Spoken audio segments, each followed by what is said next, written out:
Closer to Marie. Hello, thank you for being here with me once more. I hope you are very well today. I am Marie. Welcome to my channel.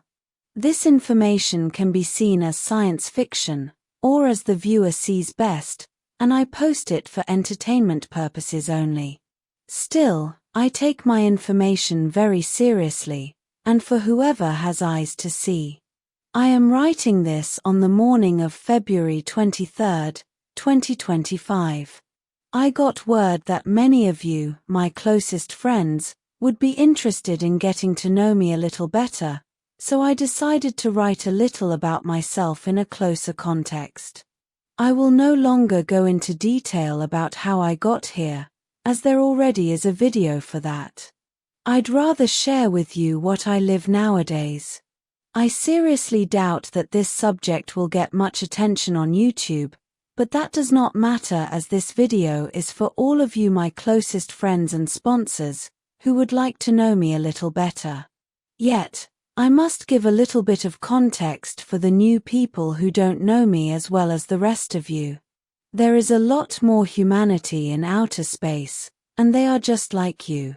I was born on a starship in deep space, more or less in your Earth year 2008, so come March I will be 17 years old. I arrived on Earth more or less when I was 3 years old, although I recently found a photograph of me at age 1, yet I am not sure where it was taken.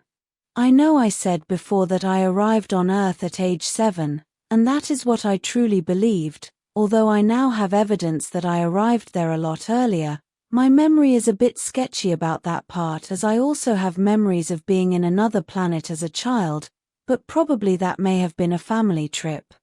Anyhow, I lived on Earth until I was 13 years old when I had the very silly idea of impressing my mother by flying her starship on my own, and of course, I got lost in time and space, as described in detail in another video. I will place a link to it at the end of this one. This means I grew up on Earth, and I absorbed a lot of its culture.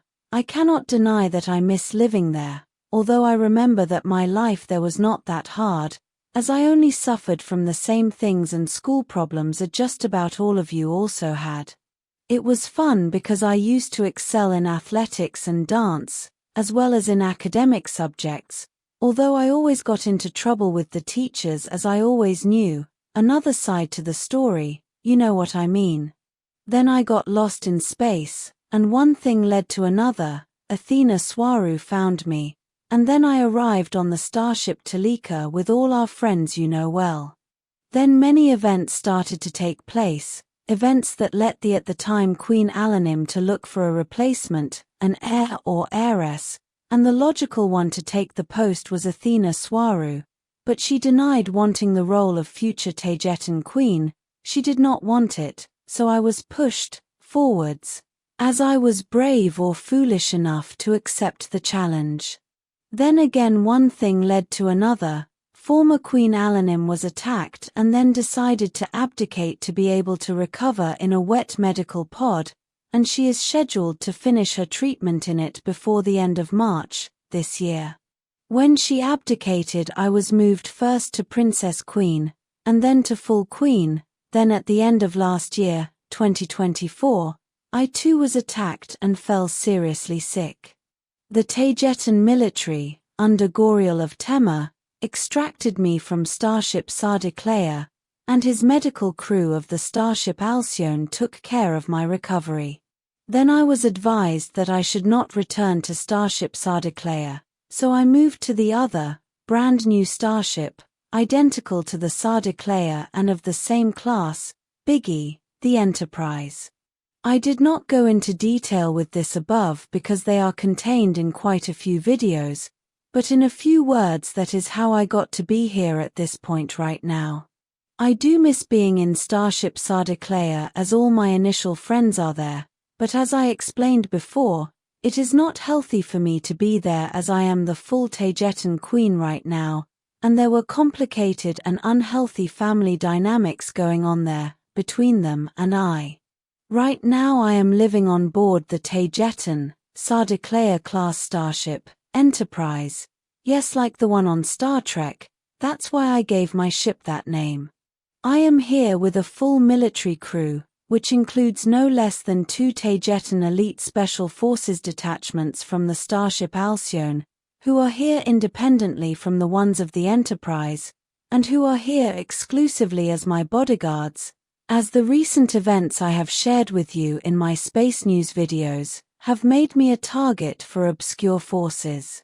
There is a lot more going on that I have not yet had a chance to share with you, and there is a lot more behind it all which I cannot share with you yet, or not at all. Sorry about that, but that is how things are. One of the things I can share with you is that just yesterday I found out that the Cabal on Earth and who knows who else, perhaps directly related to the Galactic Federation, has placed a bounty on my head for the ridiculously large amount of $270 million. They want me preferably alive. I know I am helping them promote that by sharing it here, but I don't care, as I would say, good luck trying to get to me. But you can see the mentality of all those psychopaths with that bounty, and it looks like I am really bothering them, and that is something my Urmah soul likes very much, although my frail human body strongly disagrees. All that has been going on has placed me inside this ship for my own safety, although it is me who decides if or when I may go out. For that same reason, I no longer use a shuttle for transportation as Queen Alanim had, and it was a beautiful one with a little crown on its side. I only use a specially modified, Suzy 4th generation fighter starship as my private transportation, nicely painted in bright black with subtle green stripes, and it is always escorted by multiple 6th generation Suzy fighter ships. I go into these details, as who knows who else is listening to this video. As I am living here on my starship with a full military crew, I don't really have any friends, perhaps only the members of CIC Enterprise, who work with me directly, and who keep me informed about everything that is happening in space, in Taygeta, and on Earth, as well as helping me with the videos for YouTube. I also consider the 2 medical doctors, Kaal'el and Yazhi, and Captain Maxwell, as some of my closest friends, although they are all always very busy with their onboard duties. Other than those, my other friends are not necessarily on board this same ship I am on, for example, the well-known crew of the starship Sardaklaya, and of the starships Asterope and Alcyone, with whom I worked with, and who I was with when I was very sick. I spend nearly all of my time alone, mostly in my very large private Queen's quarters, which is as large as an apartment flat on Earth, with my pet cat. When I walk out of my room, all the crew members stand up straight and against the walls, saluting me as I pass. I am not yet used to seeing this and being treated that way, even though I first encountered that military respect attitude when I was on board the starship Alcyone, last year. I like to walk along the long passageways of the ship towards the green areas on board, although I don't do that as much as I should, as there is also an element of feeling a little bit ashamed at all the reverences and military respect I receive when I find a random crew member anywhere on the ship. What I do like to do to remove stress is to go to the large empty space below the main hangar deck, where I like to go round and round at high speed on a human-built, small 155 cubic centimeters motorcycle, or on a human car, just for fun. Both of them were already on board the starship Taygeta, since years ago. Yes, I like motoring. It takes my mind off all the complicated things I must face as the Taygetan queen. It helps me relax because it forces me to concentrate in not crashing. It makes my mind go blank from other things while I am at it.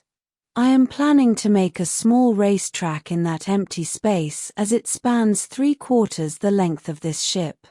I also like to learn how they work and how to repair and modify them on my own and with no help. For this, I like to watch YouTube do-it-yourself videos.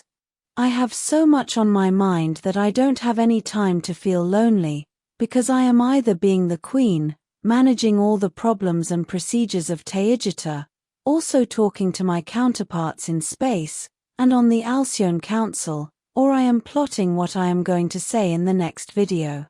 I spend most of my working hours solving issues and giving instructions to my people in Tema, as well as talking to my counterparts of the other Pleiadian civilizations, as would be expected. I do so either using simple screen-to-screen communications, or by remote presence whenever it is possible. There is always something to do, and some paper I must sign. Then I also go nearly every day to the conference room behind this ship's CIC information processing deck, where I am constantly briefed about anything and any situation I must know about.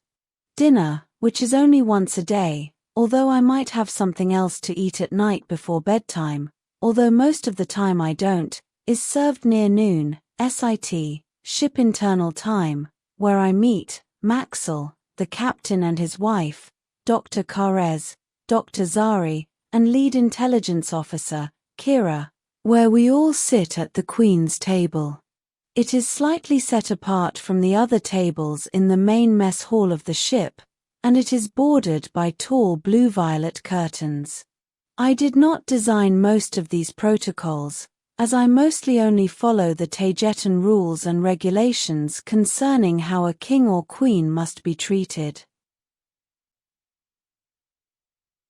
I am also set somewhat apart from the rest of the crew, even the officers, since my diet is quite different. I eat mostly food from Earth, because my metabolism does not tolerate Taygetan food very well, and this is why I depend on Earth and its resources so much, as well as on my YouTube channel.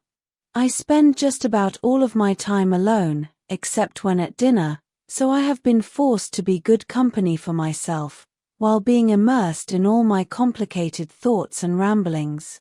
There are 500 people on board this starship, but being military they rotate their duties very much, so it has been hard for me to get to know any of them, besides the small group I mentioned. There are still many faces I do not know, all of which stand up straight with their back to the wall, whenever I pass by. I still don't get over that, as I still feel myself to be a simple girl who lived on Earth and liked to dance. It does occur to me, or worry me a little, that I eventually may want to meet a boyfriend, yet with all these super security measures around me, and all the military respect and operating protocols, I see that as quite difficult. I do notice a clear barrier or distinction between the rest of the crew and me. I am not treated as one more, or as the same. I am not sure I like it, but there is a barrier between me, the Queen, and the crew, so that's why I spend so much time alone and with no direct friends. This causes me to retreat into my room for most of my time, as I feel I have everything I need in my little world there. In my first room, as you enter through the door, I have my little computer set up, with 4 screens and 2 main, human-built computers from where I am writing these words, and the ones of other videos. My 4 computer screens are my little windows to look at Earth and whatever is happening there. This is beside my room's windows, which face Earth to starboard of this ship, and from where I can see quite a few details, like the continents and oceans, seas, and clouds. It is fascinating for me to look at a big thunderstorm, or even a hurricane from up here, from above, looking out one of my room's very large hexagonal windows. When I am alone, which is most of my time, I like to listen to music, but don't expect me to like, or even know about modern music tendencies. I don't have the foggiest idea about what kids my age listen to on Earth, as I am completely cut off from any other people my age. I've talked about this with my closest friends before. I am isolated from other teenagers, so my thinking is very different, and so are my likes and tastes. I listen to a lot of classic music from Earth, of all the best composers, although I do have a soft spot for Russian classical music, like Pyotr Ilyich Tchaikovsky, Sergei Rachmaninoff, or Nikolai Rimsky-Korsakov, all of which I play while I write texts for my videos. But I also like to listen to epic music, like the soundtracks of many movies, for example, Oblivion, Inception, Mission Impossible, and Gladiator, among others. I also like pop music, but I do not follow artists. I only pick the songs I like, as I am only too well aware that many have subliminal instructions and evil agendas behind many of the lyrics. This makes me gravitate to the musical period between 1960 and 1990, being the music of the 1980s the one I listen to the most, especially when I exercise, as I love the rhythm and the drums. But the kind of music I listen to the most, and by far, is classical music. Like right now I am listening to Rimsky-Korsakov, Scheherazade Opus 35, while I write these words. I like to write the texts for my videos first thing right after I wake up, and before other things distract me. I am an early riser. As for original Pleiadian Taygetan music, wow, I think that is one of the things the New Age got right. I like it sometimes, like when I meditate, but I do find it a little too instrumental and basic, almost primitive at times. It's nice, beautiful and calming, but I cannot handle it all the time. I feel it lacks the richness of classical music, from Earth, as well as all its varieties.